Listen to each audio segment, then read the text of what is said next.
So last time, Kristen, we were talking about money, sports, the involvement, the changes in the industry, and obviously like NIL being a huge topic and really changing the way that the game is almost played, and especially when it comes to teams and recruiting. Where have you seen that in the last few years evolve with you in women's sports? And then also, how would that have changed your financial picture and your entrepreneurship opportunities if, kind of year one into the league, you weren't making that $600 to $800 a year? You were having maybe another easier revenue source that was, tied to your brand and to the actual sport you're playing. Yeah, NIL is interesting. First of all, super jealous. Let's just get that off my chest. Of course. Extremely jealous, but it's kind of a weird, NIL's weird. Yeah. It's like there's some athletes who are going to make millions and there's some who will literally make nothing. Yeah. And it's just, so I think there's a lot to figure out in that sense for NIL, because I don't know, part of me is like, that doesn't seem fair. Some of these athletes are, it's a full team, especially like the team sports. I'm like, it's a full team and like one player is making so much money, millions of dollars in NIL money, and player who's on the same team is making $5,000. Yeah, because you're still in the field, right? Right. You're still playing the same sport. You're still on the court. You're part of the team that's winning championships. You're doing all these things, and it's like so it's interesting to me. And it's the Wild West, right? Right. Like they're talking, they're even talking about caps, and there's that big thing about that tech billionaire guy from Texas Tech who's endowing some big check. And so I think hopefully that they're going to figure it out. But it's very much the Wild West, and they're trying to, understand, I think, the best for the athletes. And then, really it's brand driven, right? And so, best for them as well. How with that new money that you potentially, or did not have and that opportunity, what would be some, pieces of advice, especially as young as university? And I mean, I think some a little in high school, which is crazy, but you've done well and you've saved and budgeted and invested in all the types of things that helps fuel your ventures and your entrepreneurial spirit. What are some good housekeeping things that you've done and good recommendations you would have for people who are getting that bigger money earlier? Yeah, I think now more than ever with all of that money, especially at such a young age, is just understanding finance in general, is, taking some courses that can help with that. Getting a financial advisor early on. Ayo. Heard it here. HDQ Wealth. Let's go. I'll give her $20 later. No, but seriously, like, I was lucky enough to be a finance major, and I still didn't quite understand certain aspects of finance and personal finance specifically that evolved as I kind of had to throughout my journey. And like you said, I sat and budgeted every single day. I'd go home, I made myself a spreadsheet, which I love a good spreadsheet. Yep. Went home with like anything I purchased would put into my spreadsheet. I gave myself X amount of money to use for my salary, which again was not much. Yep. But then I gave myself, anything I earned on top of that, I was able to use towards, whatever I needed it for. And I would go home and every day type in my spreadsheet. So knowing where your money's going was my biggest thing, because there were so many days I'm like, well, how did I spend this much on food out? Or how did I spend this much money on entertainment or like shopping or whatever it was? And I would get there but seeing the number on paper made me be like, oh my gosh, what am I doing? So that gave me a lot of accountability. Obviously it was a lot of, commitment to go home every day and type this into my spreadsheet. But like, I mean, everything from like 1 cent interest payment that I got on my savings account would go in my spreadsheet. Yeah. And so, can confirm, by the way, that this did happen. And not only a huge compliment to you, but I think it's just the reiteration of what you commit energy to grows and becomes successful. If you don't command your dollars and tell them where to go, they'll go wherever they want. But if you're not directing the dollars and saying, this is going towards saving, this is going towards investing, and especially when you're on that limited budget, right? To where you're working full time, like you're a professional athlete, you're trying to generate money, you're an entrepreneur, doing all these things. And so having command over your finances, I think allowed you to kind of grow your financial success and your overall, net worth to a point to where you gave it attention, just like practicing sports and doing your drills and your weightlifting, all those things every single day. It compounded.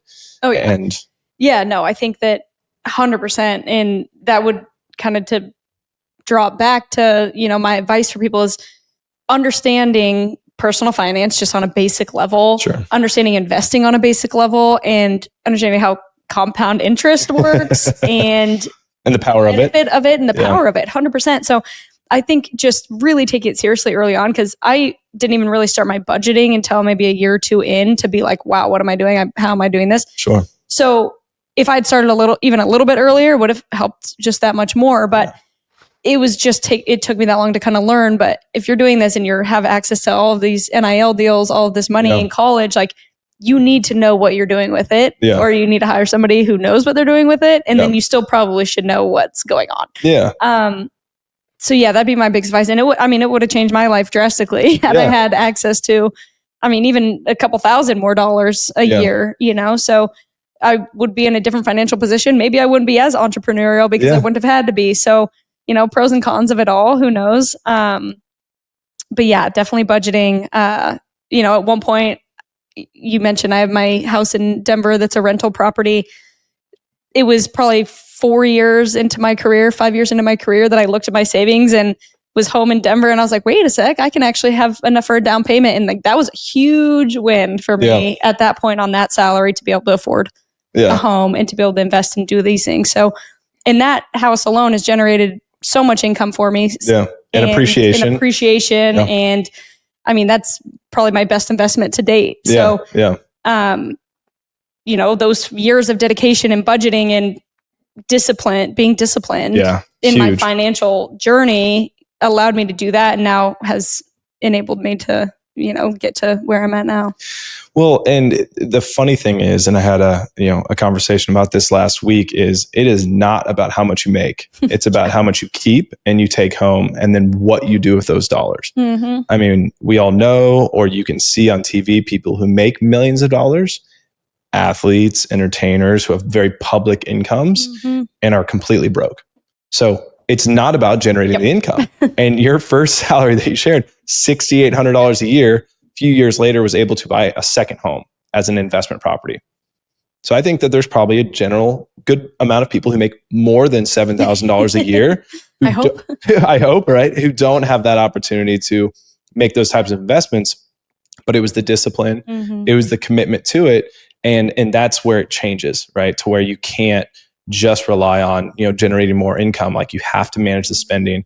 And, it's becoming even more and more challenging with inflation. And then stuff just seems kind of arbitrary, right? To where you're seeing these and then as an athlete, you're getting these NIL deals at 19 years old, $100,000, $1 million, wherever. And so it kind of seems like funny money. Yeah, 100%. Right? But then you have to worry. Monopoly. Yeah, it is. And it feels that way. And especially when you're that young and you don't have much context. And so then you have to worry about taxes, insurance, fees, all those types of things. And then, you spend the check before you even get it. Mm-hmm. Let me ask you too, because Harrison, you might not want to ask this question, so I'll step in and ask it because I think, you make a lot of great points, Kristen. In NIL, there's just such a disparity in how much people are earning. So obviously there's some football players are making absurd amounts of money. And then on the smaller end, maybe it's not as much that you have to worry as much about planning and stuff. But I'm just curious from your perspective, because there's so much happening in terms of having to learn these saving tips and basic finance and investing, and then also actually trying to excel at your sport and have a career. Like it's a lot to balance. So I'm curious what value you found in having an advisor and having a team that can kind of help you facilitate some of this stuff, because I can't imagine, you already have a lot going on as it is. Like, how do you find the hours a day to manage your money too? So I'm just curious, like what value you found in having an advisor and a team to help you out. Yeah, I've found it extremely beneficial. Even though I bring a lot of ideas to Harrison, he tells me no, and I still do them. I don't recommend doing that. But he's like, you did what? And you didn't tell me? I'm like, yeah, that was my bad. So I could be better at that. I'll be honest. But just having somebody who's an expert, I think it's like anything is obviously money runs everything. Yep. And so having somebody who this is their expertise, this is what they're doing every single day. It's, not a side hustle for them. It's not a side gig. And having somebody who just I can trust and be like, hey, I just have this check coming in. What should I do with it? Or honestly, a lot of it is like you said, we have a lot of things going on as athletes, as professionals or college athletes, that we don't want to have to think about that. So a lot of it is just like, here it is, set it and forget it type thing. And that's really great to have a team that you trust to be doing that behind the scenes without you having to be involved, without taking your energy and consuming, your thoughts, or like I said, your energy. Yeah. And we can go then focus on doing what we do best. And that's being on the field and then continuing to hopefully generate income that can be managed by a team of professionals is, extremely, extremely beneficial. Well, and it's funny too, because I do, and I appreciate that, but I do like the conversations we've had. I'm like, our role is advise. It's not, executors or forcers or whatever, right? And challengers. It's, hey, this is what we suggest. And if you think or suggest something different, then we'll help, right? Like whatever it is, like meet people where they're at. So it's like, we want to start a company. And it's like, okay, great. Like where can we leverage those funds? How can we do it in the most responsible way possible? And that's where it is a lot of fun, at least for me and our role, to be that sounding board. And then whatever is the decision that's going to be made, let's help support and make sure that happens the best possible, and provide some risk mitigation around those decisions. Yeah, no, and you've been great at that. Like I said, I often will be like, I have this idea, and he's like, that's probably not a great idea, and I'm like, I think it's fine. And usually, 50-50 whether it was a good decision or not, but that's the fun of it too. All right, well, let's shift gears a little bit here and have a little bit of fun here before we close it out. A little bit of rapid fire. I got a couple questions for you. I know Harrison probably has a few as well. We talked about your coffee business, and we'll drop a link down below and let you plug it here before we get out of here. Don't let us forget that, please, Kristen. But what's your favorite coffee drink? Cortado, for sure. Whole milk. Sometimes I add our peanut butter caramel syrup, but it's really good. Is there a name at the shop?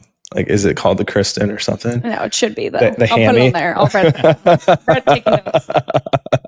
All right, I'm also curious, what's the best city you played in? I know you've played around the world, obviously, with your experience in Australia as well. So what's been your best experience? I would say just overall from all of the years I've played is Portland.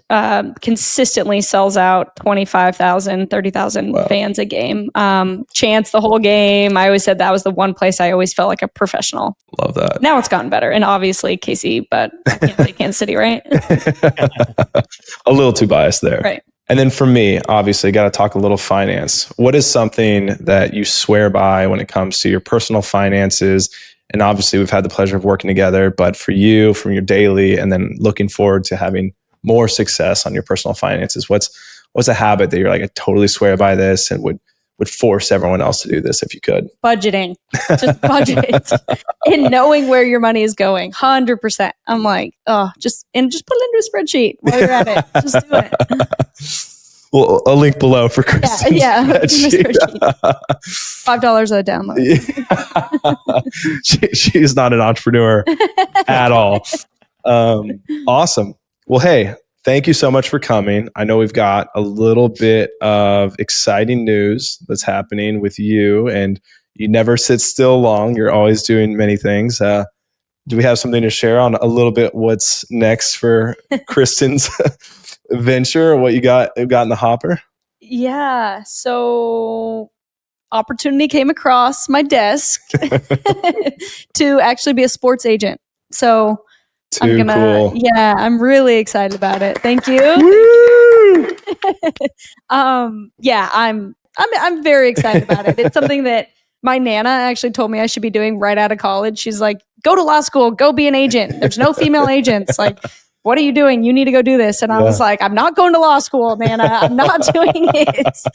So if she's listening, sorry, Nana, I love you. But Nana knows best. Yeah, Nana knows best for sure. But turns out don't need to go to law school to be an agent. Yep. And an opportunity came up right after I kind of announced my retirement and popped back up on my radar. And it's something I'm really excited about. Yeah. Super fun. And obviously congrats. And you'll do great at whether it's a peanut brittle making company, a sports agent, an airline pilot, you'd crush whatever you're going to do.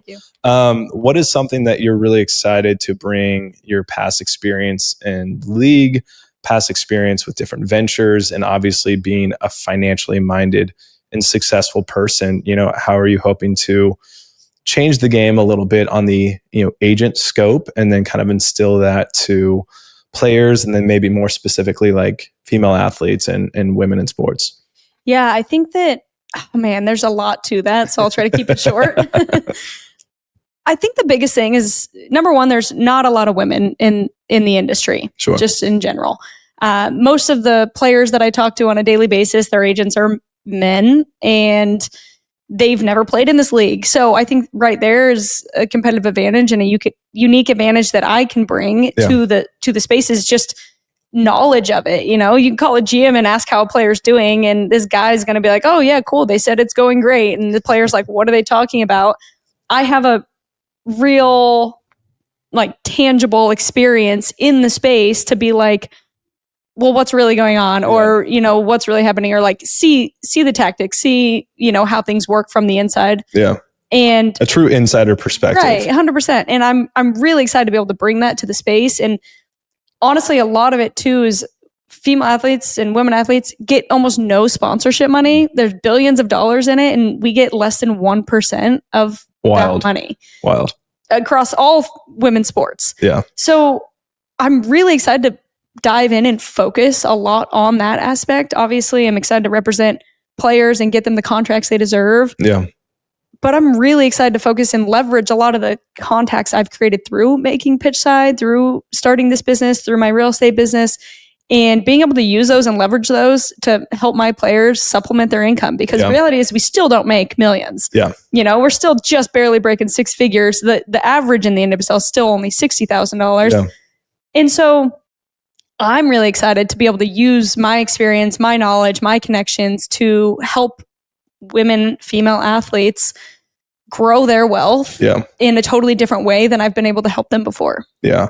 And I think that's huge too, because not only can I see you helping empower those contracts and that average going from 60 to 70 to six figures and being a voice in the industry, but then empowering the players themselves to leverage their, name, image, likeness, and their brand identity, and to identify those good partnerships that match with what they want and they prefer. And then at the end of the day, having a good dollar amount attached to that. Because like we've said, I think we were looking a little bit earlier, it's like $100 billion globally in sponsorships, and less than 1% are currently going to female athletes. Yeah.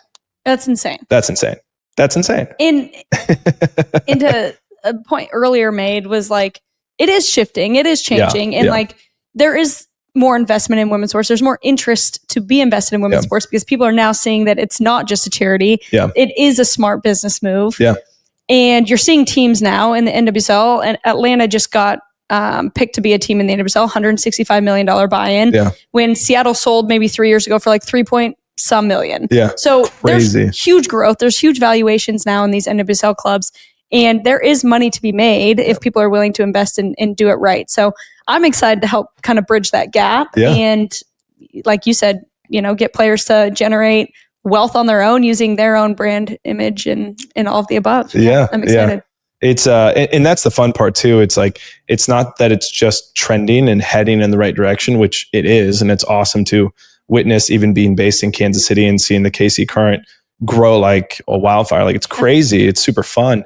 But also with that too is, fill that gap and being a part of that empowering of, raising the income and then generating more income. Because the reality is, for even the brands, it's untapped, because as you can see, 99% are going towards, male athletes. And so therefore it's a huge opportunity for the brands and the teams and the opportunity in the league to be able to push that forward and layer in those female athletes to get their message across, to get their marketing across.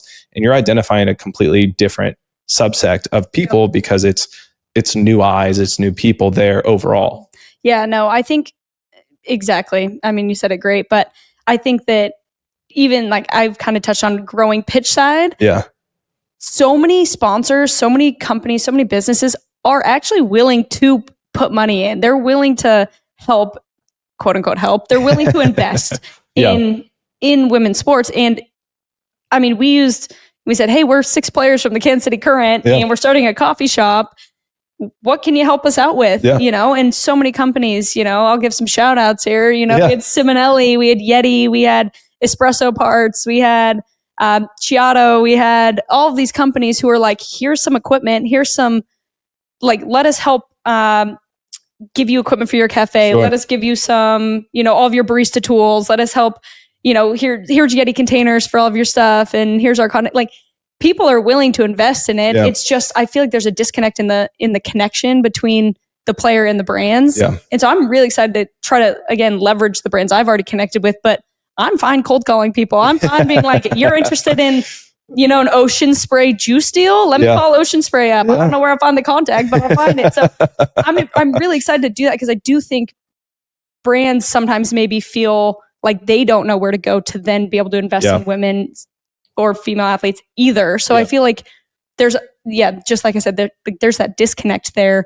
Yeah. And how can we, let brands know where they can invest and how they can invest, and using that to, empower the players. Yeah. Well, because the reality is half the people are women, half the people are men, right? On this earth. And so therefore it's like that market has just gone so underserved, and now this huge opportunity, like you said, and because you're going to get all the brands, for the most part, to come support you, because how many other female athletes are starting a company, are starting, a coffee shop, to where, to your point, and the fun part to see the growth and the support with you and your new players that you're representing, is to make that connection to where, well, now it's not just one coffee shop, it's 10, now it's not just one, widget company, it's 20 more. And so, putting those pieces together, it's a massive opportunity, and they should be lucky to have you, Kristen. Thank you. I'm very excited about it. Yeah. It'll be awesome. Fun to see you grow too.